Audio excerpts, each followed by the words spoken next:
Hello বন্ধুরা, সবাই কেমন আছো? আশা করি সবাই খুব ভালো আছো। আজকে আমি একটা নতুন রেসিপি নিয়ে চলে এসেছি। এই রেসিপিটা তোমরা ব্রেকফাস্ট বা ইভিনিং স্ন্যাক্স হিসেবে খেতে পারো। আজকের রেসিপি দই টোস্ট। দই টোস্ট বানানোর জন্য আমি একটা কাঁচের বোল নিয়ে নিয়েছি। কাঁচের বোলের মধ্যে এক বাটি টক দই দিয়ে দিলাম।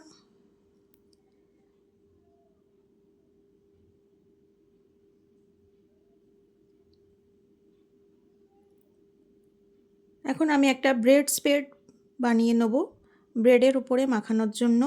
তো আমি প্রথমেই এক বাটি টক দই নিয়ে নিয়েছি। এবার এর মধ্যে দিয়ে দিচ্ছি কিছুটা পরিমাণ লঙ্কার গুঁড়ো, কিছুটা পরিমাণ হলুদ গুঁড়ো, টেস্টের জন্য দিয়ে দিচ্ছি সামান্য নুন, দিয়ে দিচ্ছি কিছুটা গোলমরিচ গুঁড়ো,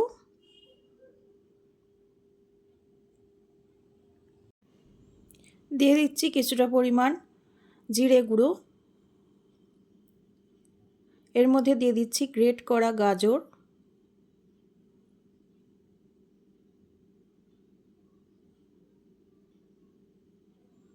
দিয়ে দিচ্ছি একটা মিডিয়াম সাইজের কুচিয়ে রাখা পেঁয়াজ কুচিটা দিয়ে দিলাম। এবার এগুলো টক দইয়ের সাথে ভালো করে মিক্স করে নেব।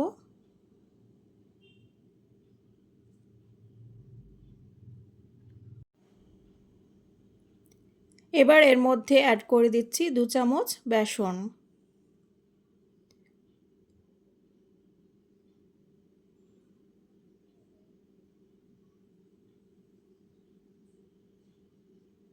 এবার বেসনটাও ভালো করে এর সাথে মিক্স করে নিচ্ছি, দিয়ে একটা ব্রেড স্প্রেড আমি বানিয়ে নিচ্ছি।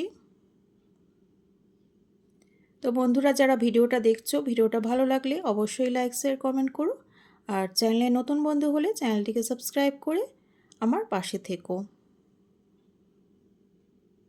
তো ব্রেড স্প্রেডটা আমার বানানো হয়ে গেছে।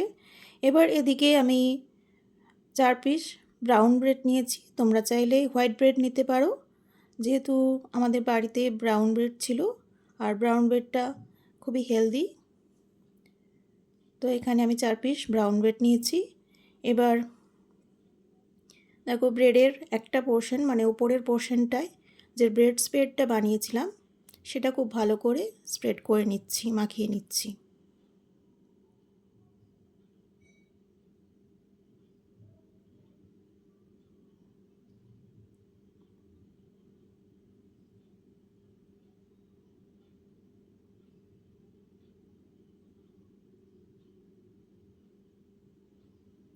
দেখো, এভাবে সবগুলো ব্রেডেরই ওপরের পোর্শনটাতে এই ব্রেড স্প্রেডটা ভালো করে মাখিয়ে নিচ্ছি।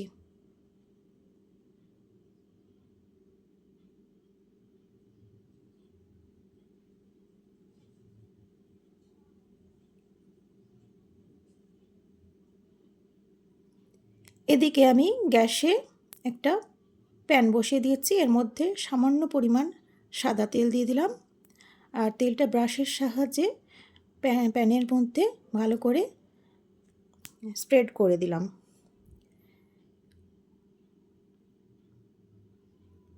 এবার দেখো, যে পিঠটাতে আমি ওই ব্রেড স্প্রেডটা মাখিয়েছিলাম সেই পিঠটাকে নিচের দিকে দিলাম। এভাবে আমি খুব ভালো করে ওই পোর্শনটা সেঁকে নেব, আর সেঁকার সময় অবশ্যই গ্যাসের ফ্লেমটা লো রাখবো।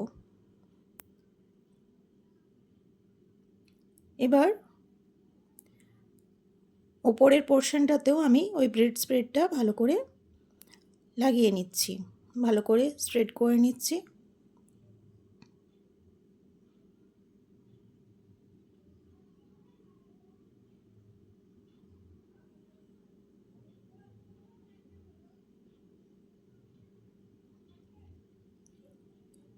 তো নিচের পোর্শনটা আমার হয়ে গেছে, এটা মিনিট খানেক লাগবে।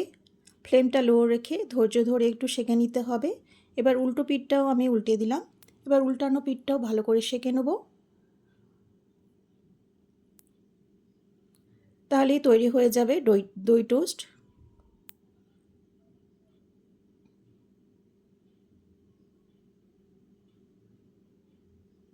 তো আমার দই টোস্ট রেডি হয়ে গেছে। তো তোমরাও এটা ব্রেকফাস্ট বা ইভিনিং স্ন্যাক্স হিসেবে বাড়িতে বানিয়ে নিতে পারো। খুব অল্প সময়ে বাড়িতে থাকা পাউরুটি দিয়ে তোমরা বানিয়ে নিতে পারো।